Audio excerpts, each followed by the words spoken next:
I plead for your latitude here. I'm going to be discussing something, and the words will take shape in my mind as I'm talking about it, but I don't have it planned out. I never have these things planned out, but sometimes it's more of a uh, flying by the seat of my pants kind of deal than other times. And this is one of those times, so strap in and enjoy what comes next. A few days ago, I posted a video on the community portion of my YouTube channel from another channel called Meme Analysis. I thought it was a very well made video, and I actually agreed with the message of it substantially, but I also knew that it would chafe against many, many of you out there. And, in a way, it chafed, like there are certain things in which, there are certain ways in which I wanted to argue with it as well. I will acknowledge that. And yet, I think where it comes down, ultimately on this issue is it's a point that needs to be reinforced because it's something that's just dissipating today in the midst of this avalanche of misery, this avalanche of communicable misery that is just spreading. So the video, I can't remember what the title is now. Go to my community page and you'll see it's something I posted I think 2 days ago. But I substantially agreed with a lot of it. With most of it, with the bulk of it. And what it had to say was that all of these black-pilled memes, all of these black-pilled notions, um, you know, this, that, and the other thing. And I know people out there are into the black pill, and they get mad at me when I talk shit about the black pill. But I've told you all my reasons. I've told you all my reasons. What it boils down to for me is just that, the black pill is demoralization. It is despair. And, if you want to, the metaphor that I used again previously in a previous video was when you're fighting a war, you don't want to demoralize your own side. And that's what black pill does. Black pill is, in whatever way it manifests. Whether you're saying it's a black pill because you don't have a symmetrical enough face, so therefore no woman will ever love you, or if it's something like you try to fight the evil system, but you can't. The evil system is too powerful, and they're going to win in the end, and you will lose. Those are demoralizing messages, and if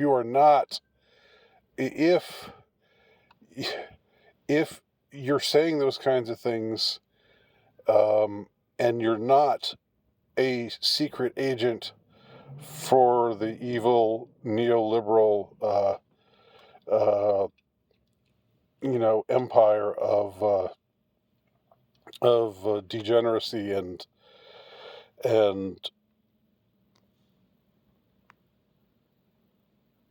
and and all bad things, then I know, so articulate. But if you're not working for the enemy, you might as well be when you communicate demoralization like that. You know, what you want is something that will buck people up, something that will say, yeah, things are bad, but hang on, there's something to be gained through stoicism. That's what I would say. That would be my message. Now, the message of the meme analysis video was a bit different from that.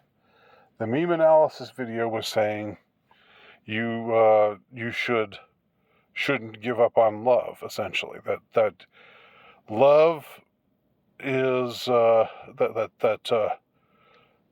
he quoted Father Zosima, and this is from the Brothers Karamazov. He didn't give credit totally where it was due. He read it somewhere else, and I don't think he knew the actual source. But Father Zosima, in that great novel by Dostoevsky, speaks of how the beginning of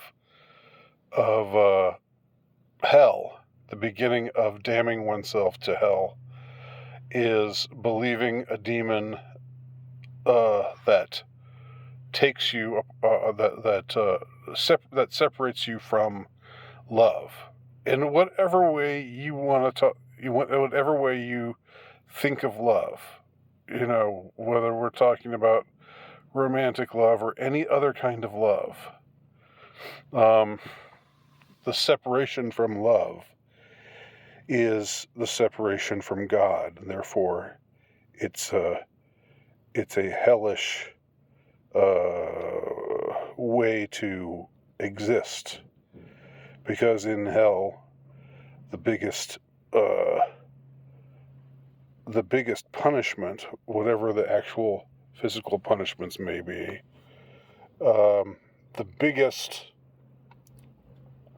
the worst thing about hell is separation from God, and God is love. And love is patient, love is kind, it's not jealous or boastful. It does not rejoice in wrong behavior, and so forth. All of the beautiful things that St. Paul writes in 1 Corinthians chapter 13. That's what love is. In that passage, Paul goes so far as to say, even if you have faith, you'd think that for him, he's the apostle of Christianity. He's the main guy out there preaching the faith, preaching Christianity. You'd think for him it would be all about the faith. And he says faith is important, but it's absolutely useless without love. So the big three virtues, faith, hope, and love, they're all important. But the greatest of these is love. Love sometimes gets translated also as charity. I think in the King James Version it's charity. But same idea. There are different kinds of loves. C.S. Lewis writes about the four loves. Eros and agape are two of them, and a kind of love between friends or brothers. Fraternal love, is another one. I can't think of the other one. Sorry, it's been a while since I read it. But in any case, that was the point of that video. And the point of that video was that one shouldn't separate oneself from love. One shouldn't cut oneself off from love. One shouldn't psych oneself out from from love, or from seeking love, or whatever. If it's not saying everybody out there you need to go and get married. This isn't like the Matt Walsh or Ben Shapiro, anti-red pill messaging about, well, you're just a feminist if you don't. You got to go out there and find you a wife and have kids, or else You're basically just as bad as the feminists, or what, like the white nationalists who come around and try to shame men, and white men specifically, into marriage because we need more white children. You're turning your you're adding to the ruination. You're helping your race go extinct, and you're betraying your own race, white man. All of these appeals to, like, say, all of this, like, sort of saying, yeah, maybe you're just cannon fodder. Maybe putting yourself out there is like, again, with the war metaphor, is just making yourself cannon fodder, but you should still do it. That's the kind of argument that I do find to be quite weak. But that's not what the video was saying. The video wasn't saying make yourself cannon fodder. The video wasn't saying do this because it's your duty. The video was saying be open to love, because you cut yourself off from love, and come up with these ideologies that rationalize cutting yourself off from love. Then you are separating yourself from the divine. Ultimately, you're even though the commentator was not a Christian, it basically amounted to a kind of sermon, I thought. And so it's a very challenging video. I understand why some people wouldn't like it. Some people who are just very jaundiced in their perspective on the way things are right now. And I'm one of you. I am very jaundiced. I have not had good experiences. I'm not going to get too personal here. I did have some good experiences. I had some good years. But for the most part, I'm a little wounded. I'm a little. I have suffered the slings and arrows myself. I'm the walking wounded, you could say, in this war. But I don't think the video is saying you should is insisting it's your it's not anything hectoring or shaming or oh, do this or else you're betraying your civilization, or you're betraying your race, or whatever. It's nothing. The tone wasn't along those lines at all. The tone of the video, which I'll link to the video below, so that those who haven't seen it yet can see it again, or can see it for the first time maybe. But I think I wanted to spend a bit more time on, and when I make these kinds of extended videos, these more these videos where I'm a bit more expansive.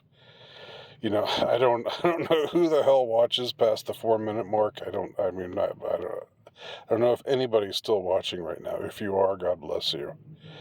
But I wanted to talk about one particular thing that is mentioned in that video, and that is he talks about how memes, and in this case, black pill memes, there are a ton of those, that it's over, because you're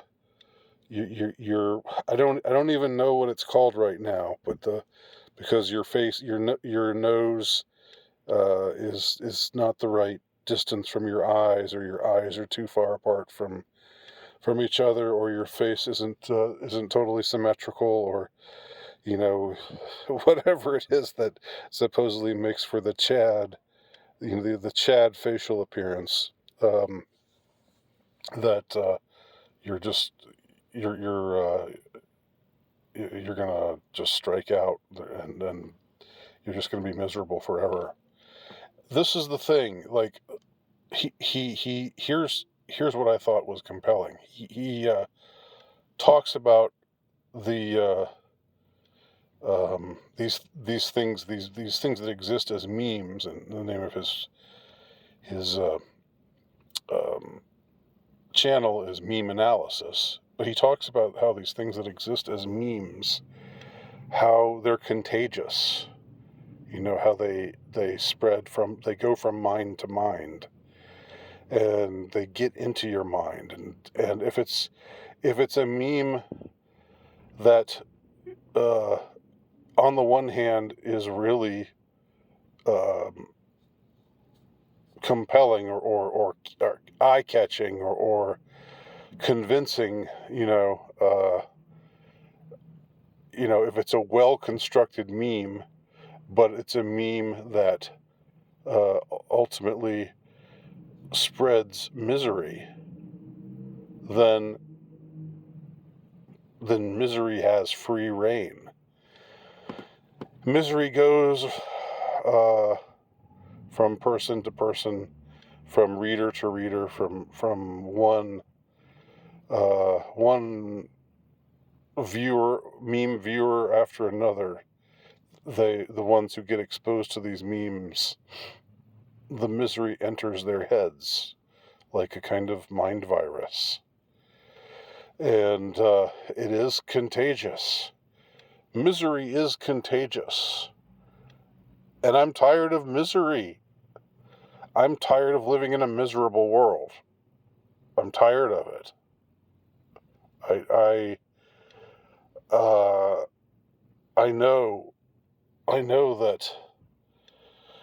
know that you can't just be a Pollyanna. You can't just be a stupid optimist. You can't just come on and say, yeah, well, ignore all that. Everything's fine. Everything's wonderful. Or if we just do this, everything will be wonderful again. I know we can't ignore all the myriad things that have gone wrong. And I don't think I do ignore those things here on this channel or in my writing. I don't think anyone here could accuse me of being a Pollyannic optimist. I don't think anyone would ever level that kind of accusation at me. Y'all can't say that about me. You can maybe say that about Steve Turley. Not to throw shade here, but every one of his videos is about conservatives are rising up again. Conservatives are winning. It's just like, in his case, you could maybe say, yeah, like why everything is good news all the time. Where are you getting this from? And there are probably other examples that are like that. But in my case, I don't think you could level that accusation at me. So mind the misery. If you are aware that, and I've said this before, but it's something that I just really want to exhort, to whoever is out there, whoever is actually listening to me, and thank you for listening to me, whether you agree with me or not. Thank you for being along, for giving me the time of day. It's appreciated. But I exhort you not to make yourself miserable. If you think that if a video pops up in your feed and you think, I'm going to watch this video and it's going to make me miserable, it's going to just keep confirming this ideology that I've embraced that has made me miserable, don't watch it. Watch something else. Read something maybe. I don't know. You don't have to be on the internet all the time. You could take part in some physical activity, or you could read an actual book or whatever. But I'm not telling you what to do. I am saying what not to do, and that is, don't subject yourself to this misery, because misery is miserable. There's nothing fun about misery. I'm sick of misery. I'm sick of it. I'm affected by it as much as any of you all. I don't want it anymore. I don't want it in my life. I don't want it in my mind. I know you can't be happy all the time. That's unrealistic. But I remember a time when things just didn't seem, when I wasn't waking up every morning, and coming into awareness and feeling my heart sink, every morning.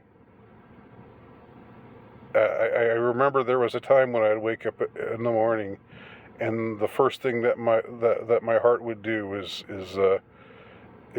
something besides sinking in my chest, as I think to myself,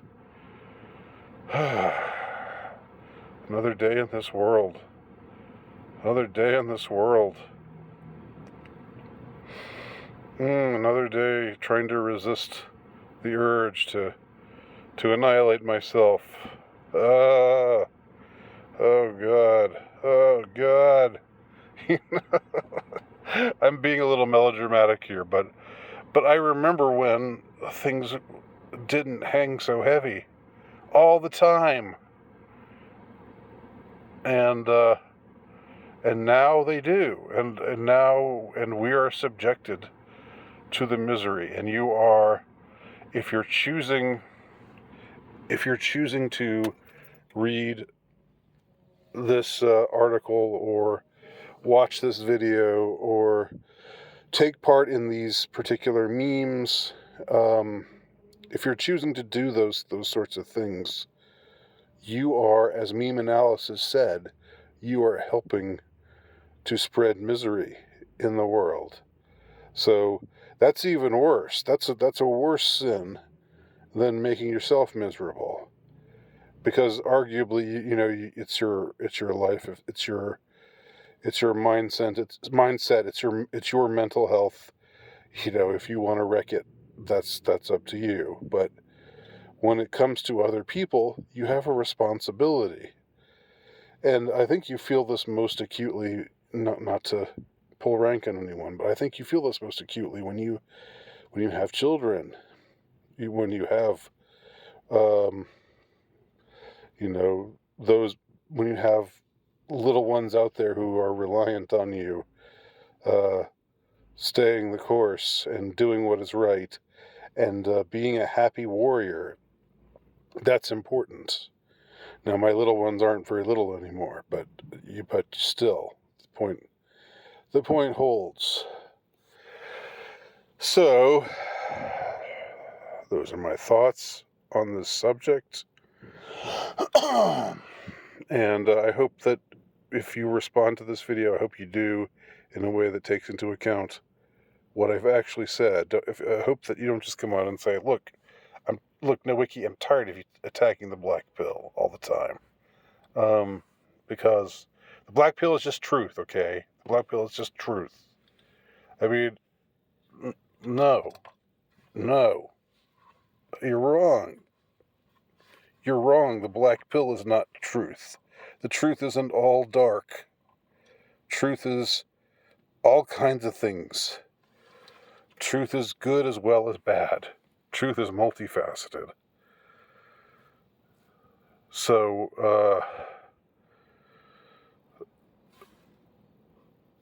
take the black and white pill. Take the gray pill, At least acknowledge the good that's out there. At least acknowledge the good that's in yourself.